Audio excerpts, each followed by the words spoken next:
कहानी की शुरुआत होती है एक घने जंगल को दिखाते हुए। एक आदमी पागलों की तरह भाग रहा था, इस उम्मीद में कि शायद उसे इस जंगल से भाग निकलने का कोई रास्ता मिल जाए। लेकिन ये जंगल इतना घना था कि यहाँ से बाहर जाने का कोई रास्ता नहीं नजर आ रहा था। यह आदमी सूरज को देखते हुए आगे बढ़ता है, लेकिन अब सूरज भी धीरे धीरे ढल रहा था। मगर इस आदमी ने भागना नहीं छोड़ा। भागते भागते एक पॉइंट आया जहाँ एक बोर्ड पर लिखा हुआ था पॉइंट ऑफ नो रिटर्न, यानी वहाँ से कोई वापस नहीं जा सकता। साथ ही इस बोर्ड पर नंबर 108B लिखा हुआ था। ये देखकर वो और भी ज्यादा परेशान हो जाता है। धीरे धीरे अंधेरा और बढ़ने लगा और पूरे जंगल में एक अजीब सा खौफ फैल गया। तभी अचानक एकदम से सारे परिंदे उड़कर वहाँ से चले जाते हैं। इस आदमी के कई मील के सफर के बाद भी उसे पूरे जंगल में कोई भी एक जंगली जानवर नहीं दिखाई दिया। न जाने ऐसा क्या था जिसे जंगली जानवर भी डर रहे थे। डर के मारे वह आदमी और भी तेजी से भागने लगा। लेकिन कई घंटों का सफर करने के बाद वह आदमी अचानक एक जगह पर आकर रुक गया और उसके चेहरे पर मायूसी छा गई, क्योंकि उसके सामने वही 108 नंबर वाला साइन बोर्ड था जिस पर लिखा हुआ था पॉइंट ऑफ नो रिटर्न। अब आदमी को समझ आया कि चाहे मैं जितना भी भागूं पर इस जंगल से निकल नहीं सकता। इसलिए अब वो वहाँ छुपने की जगह ढूंढने लगा, लेकिन वहाँ उसे छुपने के लिए कोई सेफ जगह नहीं मिली। इसीलिए अब वो पेड़ के ऊपर चढ़ जाता है, पर तभी उस पेड़ की टहनी टूट गई, जिससे वो आदमी काफी ऊंचाई से नीचे जमीन पर आ गिरा। पेड़ से गिरने के बाद वो बहुत ज्यादा जख्मी हो चुका था। उसे काफी गहरी चोटें आई। इससे पहले कि वो बेहोश हो जाता तभी अचानक जमीन हिलने लगी और अजीब सी गुराने की आवाजें आने लगी। वो आवाजें सुनकर आदमी के गले में सांसें अटक गईं। तभी अचानक कोई उसे खींच कर ले गया। खींचने वाला कौन था ये नहीं दिखाया गया, लेकिन हमें उस आदमी की दर्द भरी चीखें सुनाई दी गई। इस इंसिडेंट के 6 दिन बाद हमें शहर में मीना नाम की एक लड़की को दिखाया जाता है जो एक बर्ड शॉप में काम करती है। तभी उसका बॉस आता है और मीना को एक गोल्डन पैरट को शहर से दूर एक जू में डिलीवर करने का ऑर्डर देता है। मीना बॉस की बात को मानते हुए अब उस पैरट को डिलीवर करने जाती है। मीना गाड़ी में बैठकर अपने मोबाइल में उस जू का लोकेशन सेट कर लेती है और अपने सफर पर निकल पड़ती है। शहर से बाहर निकलने के बाद वो एक बोर्ड पर बहुत सारे लोगों के मिसिंग फोटोज देखती है, यानी वहाँ पर कई सारे लोग गायब हो चुके थे। लेकिन मीना उन पर ज्यादा ध्यान नहीं देती और आगे बढ़ने लगती है। आगे बढ़ते दौरान मीना शॉर्टकट लेते हुए जंगल के रास्ते से गुजरती है ताकि वो जल्दी से इस पैरट को जू तक डिलीवर कर दें। और वो पहुंच गई जंगल के बीचों बीच। ये वही जगह है जहाँ हम पहले एक आदमी को गायब होते देख चुके हैं। वहाँ आकर मीना बुरी तरह से फंस चुकी थी। वो अपने मोबाइल पर मैप देखती है, लेकिन वहाँ मोबाइल के सिग्नल नहीं आ रहे थे और उसके कार का रेडियो भी काम नहीं कर रहा था। मीना अब वहाँ से वापस निकलने लगी, लेकिन अब उसे वहाँ से बाहर निकलने का रास्ता समझ नहीं आ रहा था। थोड़ी देर बाद मीना की गाड़ी भी खराब हो गई। मीना गाड़ी से बाहर निकलती है और उसे सामने लगा हुआ वही पॉइंट ऑफ नो रिटर्न वाला बोर्ड दिखाई देता है। मीना को कुछ समझ नहीं आता, इसीलिए वो पैरट के पिंजरे को हाथ में लेकर आसपास मदद ढूंढने आगे चली जाती है। लेकिन वहाँ आसपास किसी भी मदद का नामो निशान तक नहीं था। उसके बाद वो वापस उस जगह पर लौट आती है जहाँ उसने अपनी गाड़ी खड़ी की थी, लेकिन वहाँ से उसकी गाड़ी गायब हो चुकी थी। ये देखकर वो बहुत ज्यादा परेशान हुई। उसे लगा कि शायद वो उस जगह पर नहीं आई है जहाँ उसकी गाड़ी खड़ी थी, बल्कि ये किसी दूसरी जगह पर आ गई है और उसकी गाड़ी कहीं दूसरी जगह में खड़ी है, क्योंकि इस जंगल का हर एक पॉइंट एक ही जैसा दिखाई दे रहा था। अब अंधेरा भी गहरा होता जा रहा था। एकदम से पहले की तरह ही सभी परिंदे इन पेड़ों से उड़ जाते हैं। मीना को अब डर लगने लगा था, क्योंकि जमीन भी जोर जोर से हिल रही थी। मीना को वहाँ आसपास किसी के होने का एहसास होता है। तभी अचानक मीना को दूर किसी का साया नजर आया। मीना भागते हुए उसके पीछे आई, पर उसे वहाँ कोई भी नहीं मिला। तभी अचानक मीना को एक बूढ़ी औरत भागते हुए दिखाई दी। मीना भी दौड़कर उसका पीछा करने लगी। वो उससे मदद मांग रही थी, लेकिन वो औरत रुकती नहीं, तेजी से भागती रहती है। एक बार फिर मीना इस बूढ़ी औरत का पीछा करती है। अचानक वो बूढ़ी औरत फिर से गायब हो गई। मीना जब उसे ढूंढते हुए और आगे बढ़ी तो उसे दूर जंगल में एक बड़ा सा कमरा दिखाई दिया। वो बूढ़ी औरत उस कमरे के दरवाजे को खोलकर मीना से कहती है, अगर जिंदा रहना चाहती हो तो जल्दी से अंदर आओ। ये सुनते ही मीना बिना सोचे समझे दौड़ते हुए उस कमरे की तरफ गई। मीना के अंदर आते ही उसने गेट को लॉक कर दिया। मीना देखती है कि ये कोई अजीब सा कमरा है जिसमें एक बहुत बड़ा सा मिरर लगा हुआ था। उस बूढ़ी औरत के साथ यहाँ 2 और लोग भी थे। मीना घबरा कर उन लोगों से पूछती है, ये कौन सी जगह है? इस पर उस बूढ़ी औरत ने जवाब दिया कि इस जगह को हम दी कोब कहते हैं। मेरा नाम है मैडलन, ये लड़की है कियारा और इस लड़के का नाम है डेनियल। बूढ़ी औरत मीना से कहती है कि अभी बातचीत का वक्त नहीं है, तुम जल्दी से हमारे साथ मिरर के सामने खड़ी हो जाओ, क्योंकि कोई हमें देखने आने वाला है। मीना पूछती है आखिर हमें कौन देखने आ रहा है, तो वो बूढ़ी औरत उससे कोई जवाब नहीं देती। एकदम बाहर से अजीब सी आवाजें आने लगी। मीना डर के मारे पूछती है कि ये आवाज किस चीज की है, तो कियारा मीना को बताती है कि इन्हें हम वॉचर्स कहते हैं। वे शीशे के दूसरे ओर से हमें देख रहे हैं, पर हम उन्हें नहीं देख सकते। वे हर रात सूरज ढलने के बाद यहाँ आते हैं और हमें देखते रहते हैं जब तक सुबह का सूरज नहीं निकल आता। तभी शीशे के दूसरी तरफ से शोर आने लगा। मीना पूछती है ये शोर कैसा है? उस बूढ़ी औरत ने बताया कि वॉचर्स तुम्हारे आने से खुश हैं, तुम्हें यहाँ देखकर तालियां बजा रहे हैं। मीना बुरी तरह से कंफ्यूज थी। वो जल्द से जल्द यहाँ से निकलना चाहती थी। मैडलन जिन्हें वॉचर्स कह रही थी, न तो अब तक मीना ने उन्हें देखा और न ही किसी और ने देखा था। रात गुजर जाती है। सुबह होने पर ये लोग उस जगह से बाहर निकल आते हैं। मैडलन बताती है कि वे वॉचर्स सिर्फ रात में ही बाहर निकलते हैं, दिन के वक्त हम लोग जंगल में आजाद घूम सकते हैं। मीना रात भर यही सोच रही थी कि कब सुबह होगी और जल्दी से मैं इस जंगल से बाहर निकल जाऊं। इसीलिए वह फौरन जंगल से बाहर निकलने का रास्ता ढूंढने लग जाती है। तब मैडलन बाकी सबको उसे रोकने से मना कर देती है, जैसे कि वह जानती हो कि मीना इस जंगल से बाहर नहीं निकल सकती और वह जरूर वापस आएगी। बस मीना को जाते हुए मैडलन बताती है कि तुम्हारा यह फैसला अच्छा नहीं है, इस जंगल से बाहर निकलने का कोई रास्ता नहीं है। रात होने से पहले हमें इस घर में वापस आना पड़ता है। अगर तुम लेट हो गई तो तुम अपनी जान से हाथ धो बैठोगी। मीना किसी की बात नहीं सुनती और अपने पैरट को लेते हुए तेजी से आगे बढ़ती है। थोड़ा सा आगे बढ़ने पर उसे वही पॉइंट ऑफ नो रिटर्न वाला साइन दिखाई देता है। उसे देखकर वो घबरा तो गई, लेकिन उसने हिम्मत नहीं हारी और सूरज को देखकर सूरज की डायरेक्शन में आगे बढ़ती रही, पर जंगल से निकलने में कामयाब नहीं हो सकी। आगे चलकर रास्ता ही खत्म हो गया। मीना ने देखा कि वो एक पहाड़ के टॉप पर खड़ी है, जहाँ से आगे दूर दूर तक जंगल के सिवा कुछ भी नहीं था। इसीलिए वो मायूस होकर नीचे बैठ जाती है। तभी अचानक उसके कंधे पर किसी ने हाथ रखा। वो डर गई और जब उसने पीछे मुड़कर देखा तो वो बूढ़ी औरत मैडलन थी। यहाँ मैडलन उसे हौसला देती है और कहती है कि सिर्फ तुम ही नहीं जिसने यहाँ से निकलने की कोशिश की और हार गई, हम भी तुम्हारी तरह ही हार कर यहाँ रुके हैं। यहाँ से बाहर निकलने का कोई रास्ता नहीं, चलो मैं तुम्हें कुछ दिखाती हूँ। मैडलन मीना को जंगल की तरफ लेकर जाती जाती है। मेडलिन मीना से कहती है ये जंगल एक शिकारी है और हम सब उसका शिकार, अगर जिंदा रहना चाहती हो तो हमारे साथ ही रहो। मेडलिन उसे पॉइंट ऑफ नो रिटर्न वाले काफी सारे साइन बोर्ड दिखाती है जो कि जंगल के चारों तरफ गोल घेरे में लगे थे और उनके बीच में था उनका कमरा। मेडलिन बताती है कि ये हमारे घर से आधे दिन के फासले पर लगे हैं, अगर इसे आगे गई तो वापस लौटना मुश्किल हो जाएगा, इसलिए कभी भी यह तुम्हें नजर आए तो तुम इन्हें इग्नोर मत करना। मीना पूछती है ये सब किसने बनाया, तो वो जवाब देती है ये एक प्रोफेसर ने बनाया है, लेकिन अब तक उसे किसी ने देखा नहीं है। अब रात हो जाती है, ये लोग वापस उस घर के अंदर आ जाते हैं। हर रात वॉचर्स उन्हें देखने के लिए आते थे। आज कियारा नामी लड़की उनके सामने डांस करती है और कहती है ये सब उन्हें पसंद है। ऐसा नहीं था कि इन चारों को हर रात वॉचर्स के सामने खड़ा ही रहना पड़ता था। ये लोग जो चाहते वह कर सकते थे, बस ये लोग उनकी तरफ अपनी कमर नहीं कर सकते थे। ऐसा करने पर वो लोग बहुत ज्यादा गुस्सा हो जाते थे। रात में तो उन्हें सिर्फ वॉचर्स का मसला था, लेकिन दिन में भी उन्हें बहुत मुश्किलों का सामना करना पड़ता था। ये लोग जंगल से हर रोज अपना पेट भरने के लिए कुछ न कुछ शिकार करके लाते थे,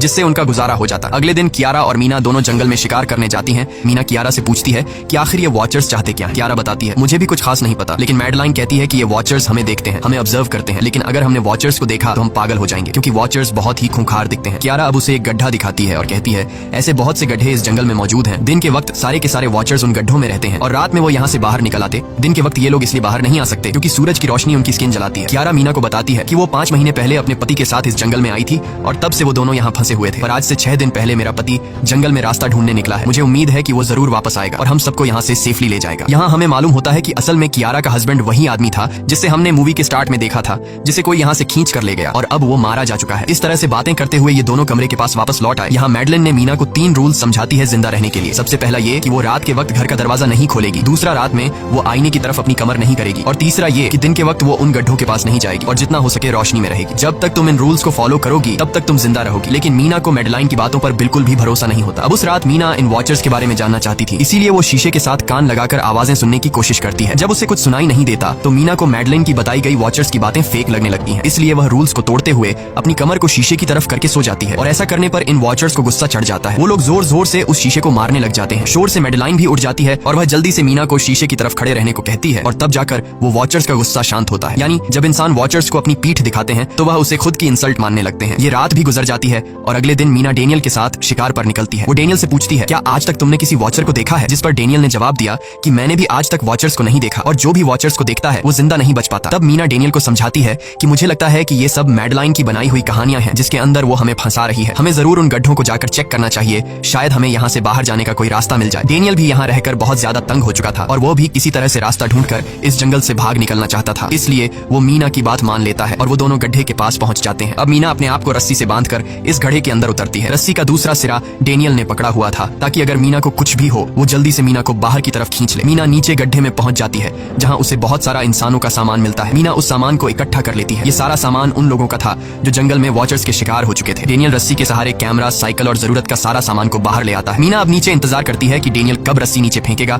और मैं ऊपर चली जाऊंगी। और इससे पहले कि मीना उस गड्ढे से बाहर निकल पाती उसे गड्ढे के अंदर किसी के आने की हलचल सुनाई देती है। मीना जल्दी से डेनियल को रस्सी नीचे फेंकने की आवाज देने लगती है, लेकिन तभी मीना को पकड़ने के लिए एक वॉचर का हाथ बढ़ने लगता है। पर मीना धूप में खड़ी थी, इसलिए जब उस वॉचर के हाथ पर सूरज की रोशनी पड़ी तो उसका हाथ जलने लगा। इतने में डेनियल ने नीचे मीना के पास रस्सी फेंकी और मीना फौरन जल्दी से बाहर निकल आई। मीना पूरी तरह से डर गई थी। ये लोग उस सारे सामान को लेकर अपनी सेफ हाउस में आ गए जहां मैडलिन ने उससे पूछा ये सामान तुम्हें कहां से मिला? ये लोग झूठ बोल देते हैं कि ये सामान उन्हें इस जंगल से मिला। मैडलिन को इस जंगल में रहते हुए बहुत अरसा गुजर चुका था। वो जानती थी कि ये सामान उसे जंगल से नहीं बल्कि एक गड्ढे से मिला होगा। वो मीना से पूछती है बताओ तुमने गड्ढे के अंदर क्या देखा? लेकिन मीना उसे कुछ नहीं बताती। ये लोग बहुत खुश थे कि आज रात ये लोग वॉचर्स को देख पाएंगे क्योंकि मीना को गड्ढे के अंदर एक कैमरा मिला था। डेनियल किसी तरह जुगाड़ करके उस कैमरा को टीवी के साथ अटैच कर लेता है ताकि ये लोग भी टीवी पर वॉचर्स को देख पाए। मैडलिन बार बार उन्हें समझाती है कि ये तुम लोग गलत कर रहे हो, लेकिन ये दोनों उसकी एक बात भी नहीं सुनते। आज रात ये लोग वॉचर्स के इंतजार में बैठे थे ताकि उन्हें वो देख पाए, लेकिन काफी रात होने के बावजूद भी आज कोई वॉचर उन्हें देखने नहीं आया और अब कुछ देर बाद उनके साथ कुछ अजीब सा होने वाला था। ये लोग बातचीत में मसरूफ थे कि तभी उनका दरवाजा खटखटाया जाता है, यानी दरवाजे पर किसी ने दस्तक दी। उन्होंने जल्दी से टीवी की तरफ देखा तो वहां उन्हें इंसानी टांगे दिखाई दे रही थी। बाहर जो कोई भी था वो कियारा के हस्बैंड की आवाज में बात कर रहा था और वो जल्दी से दरवाजा खोलने को कह रहा था। कियारा को लगा कि जरूर उसका हस्बैंड यहाँ से बाहर निकलने का रास्ता ढूंढ आया है। वो जल्दी से उठकर दरवाजा खोलने के लिए जाती है, लेकिन मैडलिन बीच में आकर दरवाजा खोलने नहीं देती। वो कहती है कि मैं जानती हूँ बाहर तुम्हारा हस्बैंड नहीं है, क्योंकि मैडलिन जानती थी कि रात के इस अंधेरे में कोई भी इंसान इस कमरे तक नहीं पहुंच सकता। लेकिन कियारा को मैडलिन की बातों पर यकीन नहीं होता और वो दरवाजा खोलने की कोशिश करती है, जिसके बाद मैडलिन कियारा से कहती है कि वो तुम्हें फंसा रहा है, तुम उसका इम्तिहान ले लो, तुम उसे कोई ऐसी बात पूछो जिसके बारे में सिर्फ तुम या तुम्हारा हस्बैंड जानता हो। कियारा बाहर खड़े हुए इंसान से एक किताब के बारे में सवाल करती है जिसके बारे में उसे पता होना चाहिए था, लेकिन जब बाहर खड़ा हुआ इंसान कोई जवाब नहीं देता तो ये समझ जाते हैं कि ये वॉचर ही है। ये लोग जब दरवाजा नहीं खोलते तो वॉचर उनके बाहर लगाए हुए कैमरा को तोड़ देता है और यहाँ हमें एक बात पता चलती है कि वॉचर्स इंसान के रूप में भी खुद को बदल सकते हैं। वॉचर्स उनकी इस हरकत पर बहुत ज्यादा गुस्सा हो गए थे। वे बहुत तेजी से शीशे को मारने लगे जिससे शीशे में एक बड़ा क्रैक भी आ जाता है। लेकिन यहाँ मेडलिन समझदारी दिखाते हुए सबको लाइन से शीशे की तरफ खड़ा कर देती है, जिससे वॉचर्स का गुस्सा थोड़ा बहुत ठंडा हो जाता है और वे वहाँ से चले जाते हैं। अब यहाँ मीना मेडलिन को बताती है कि हमने गड्ढे में से ये सारा सामान चुराया था। ये सुनकर मेडलिन बहुत ज्यादा गुस्सा हो जाती है कि तुम लोगों ने दूसरा रूल भी तोड़ दिया। अगली सुबह मेडलिन उस गड्ढे से लाया हुआ सारा सामान उठाकर वापस उसी गड्ढे में फेंक देती है, जिससे उन वॉचर्स का गुस्सा थोड़ा शांत हो जाता है। मगर अब इन लोगों को जंगल में बहुत ही ज्यादा अजीब चीजें दिखाई देना चालू हो गई थी और उसका सबसे ज्यादा असर डेनियल पर होता है। डेनियल अचानक बात बात पर बहुत ज्यादा गुस्सा करने लग जाता है। दूसरी तरफ कियारा, जिससे पहले उम्मीद थी कि उसका हस्बैंड जिंदा है और वो यहाँ आकर उसे यहाँ से बचा लेगा, लेकिन अब उसे पता चल चुका था कि उसका हस्बैंड अब वापस नहीं आएगा, जिसकी वजह से वह अंदर ही अंदर पूरी तरह से टूट चुकी थी और वो डिसाइड करती है कि वह वॉचर्स के इन गड्ढों में कूदकर अपनी जान दे देगी, क्योंकि अब उसके पास जीने की कोई वजह नहीं रही। वह ऐसा करने ही वाली होती है कि मीना आकर उसे बचा लेती है। इसी बीच हम देखते हैं कि डेनियल मेडलिन की तरफ अजीब तरह से देख रहा होता है और वह गुस्से में आकर मेडलिन को पेड़ के साथ बांध लेता है। डेनियल ने कहा कि अब मैं इस बुढ़िया के कोई रूल्स नहीं मानूंगा, अब यहाँ सिर्फ मेरी बात मानी जाएगी। अब रात होने वाली थी, इसलिए डेनियल कमरे की तरफ भागा और कियारा भी उसके पीछे भागी, लेकिन मीना मेडलिन के पास आई और उसकी रस्सियां खोलने लगी। दूसरी तरफ डेनियल ने कियारा को लेकर कमरे का दरवाजा अंदर से बंद कर दिया और मीना और मेडलिन को बाहर वॉचर्स के लिए छोड़ दिया। मीना और मेडलिन डेनियल से दरवाजा खोलने के लिए गिड़गिड़ाते रहे। डेनियल से रिक्वेस्ट करते हैं कि प्लीज दरवाजा खोल दो, लेकिन डेनियल ने दरवाजा नहीं खोला। अब बाहर चारों तरफ अंधेरा छा गया और वॉचर्स के आने का टाइम हो गया, इसलिए अब मजबूरन उन्हें अपनी जान बचाने के लिए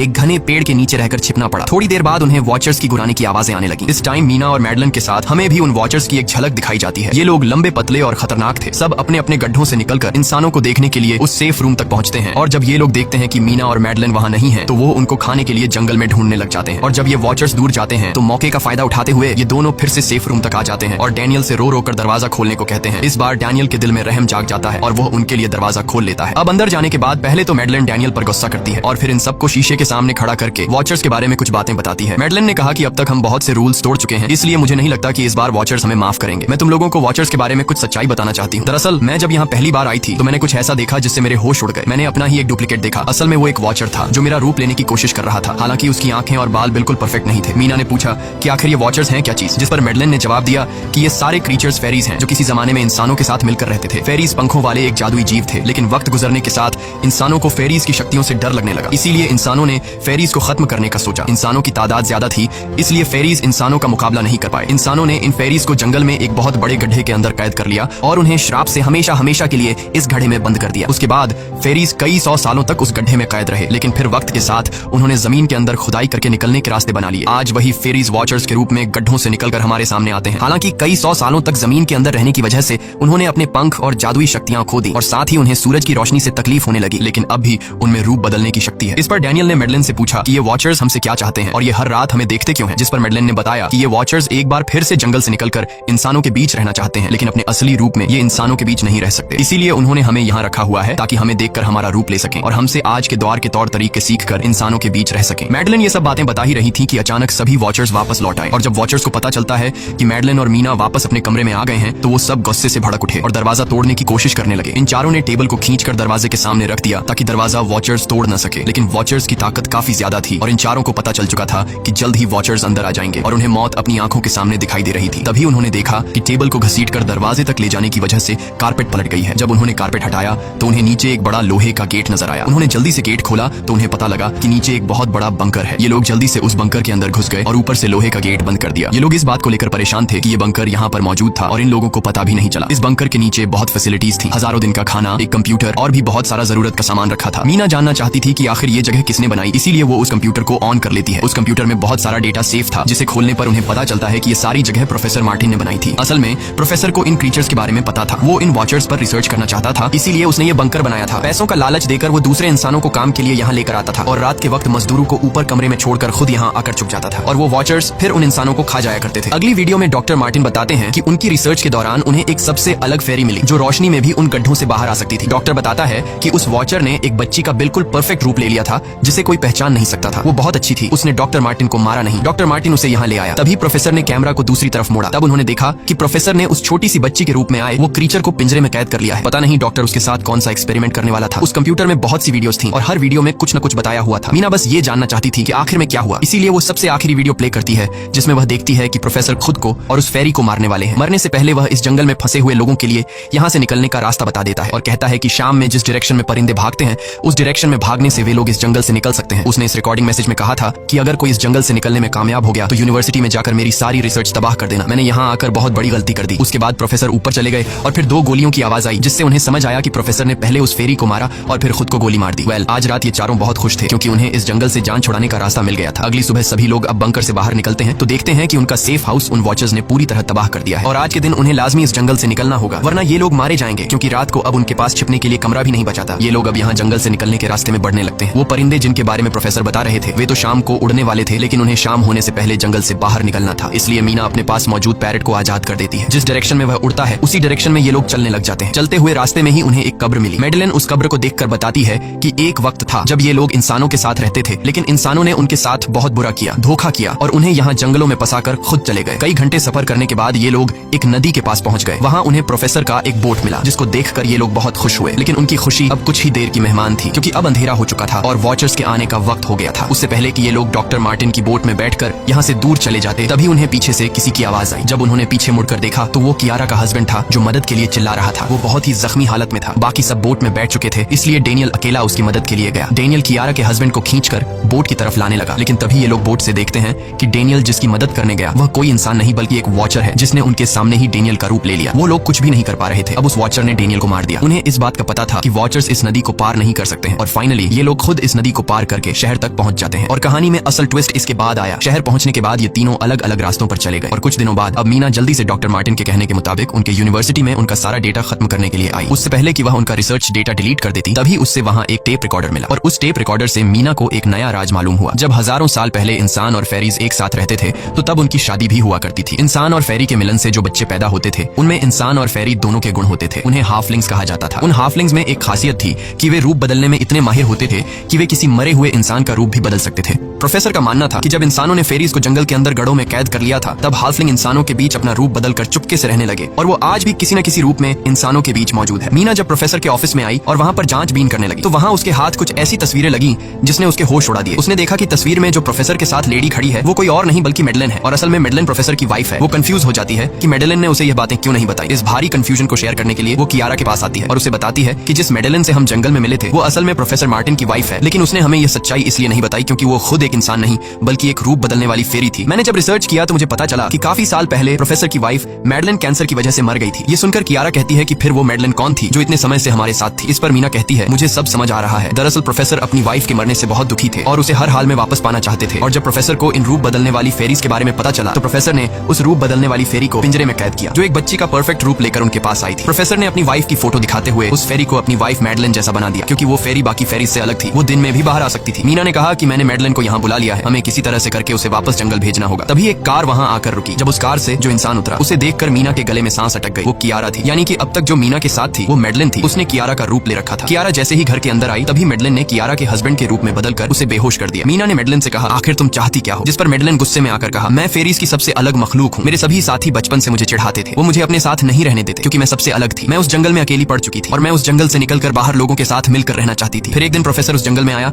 उसने मुझे पिंजरे में कैद कर लिया। उसने मुझसे कहा कि अगर मैं उसकी वाइफ का रूप ले लूं तो वह मुझे जंगल से बाहर ले जाएगा। मैंने उसकी बात मान ली। प्रोफेसर ने मुझे मैडेलिन की सारी बातें सिखाई और बाद में उस धोखेबाज प्रोफेसर ने मुझे मारने की कोशिश की, लेकिन उससे पहले कि वो मुझे मार पाता मैंने उसे ही मार डाला। तुम इंसान कभी भी भरोसे के लायक नहीं थे और न ही रहोगे। अब तुम भी मेरी सच्चाई जान चुकी हो, इसलिए तुम्हें भी मरना होगा और तुम्हें मारने के बाद मैं तुम्हारे रूप में इंसानों के बीच रहूंगी। यह कहकर मैडेलिन ने मीना का रूप ले लिया और उसका गला दबाकर उसे मारने लगी। तब मीना ने मैडेलिन से कहा कि क्या प्रोफेसर ने तुमसे यह नहीं कहा कि तुम क्यों दिन में निकल सकती हो? असल में तुम हाइब्रिड हो, आधी इंसान और आधी फेरी, इसीलिए तुम इंसानों और फेरीज के बीच रह सकती हो। मुझे पता है कि दुनिया में अकेला रहना कैसा होता है, लेकिन तुम अकेली हाफलिंग नहीं हो। तुम्हारे जैसे और भी हाफलिंग्स हैं जो किसी न किसी रूप में इंसानों के बीच रह रहे हैं। इस सच्चाई का पता चलते ही मैडेलिन का शरीर अचानक अपने असली रूप में आने लगा। देखते ही देखते उसके पंख निकल आए, जिसके बाद वो मीना को यहीं पर छोड़कर यहाँ से उड़ जाती है। इसके बाद कुछ हफ्तों के बाद का सीन दिखाया जाता है जहाँ मीना अपनी सिस्टर के साथ रहने लगी है। उसने अपनी सिस्टर को बताया कि शायद वो फेरी अभी भी मेरा पीछा कर रही है। तब मीना की सिस्टर उसे कहती है कि तुम डरो मत, ऐसा कुछ नहीं है। और कहानी के एंड में हम एक छोटी बच्ची को देखते हैं जो कि उस वक्त मीना के घर के नीचे खड़ी थी। ये कोई और नहीं बल्कि मैडेलिन थी जो अब उनके दुनिया में उस रूप में रह रही है। और इसी के साथ ये कहानी खत्म हो जाती है। अगर आपको ये वीडियो अच्छी लगी हो तो हमारे चैनल को सब्सक्राइब और वीडियो को लाइक जरूर कीजिएगा।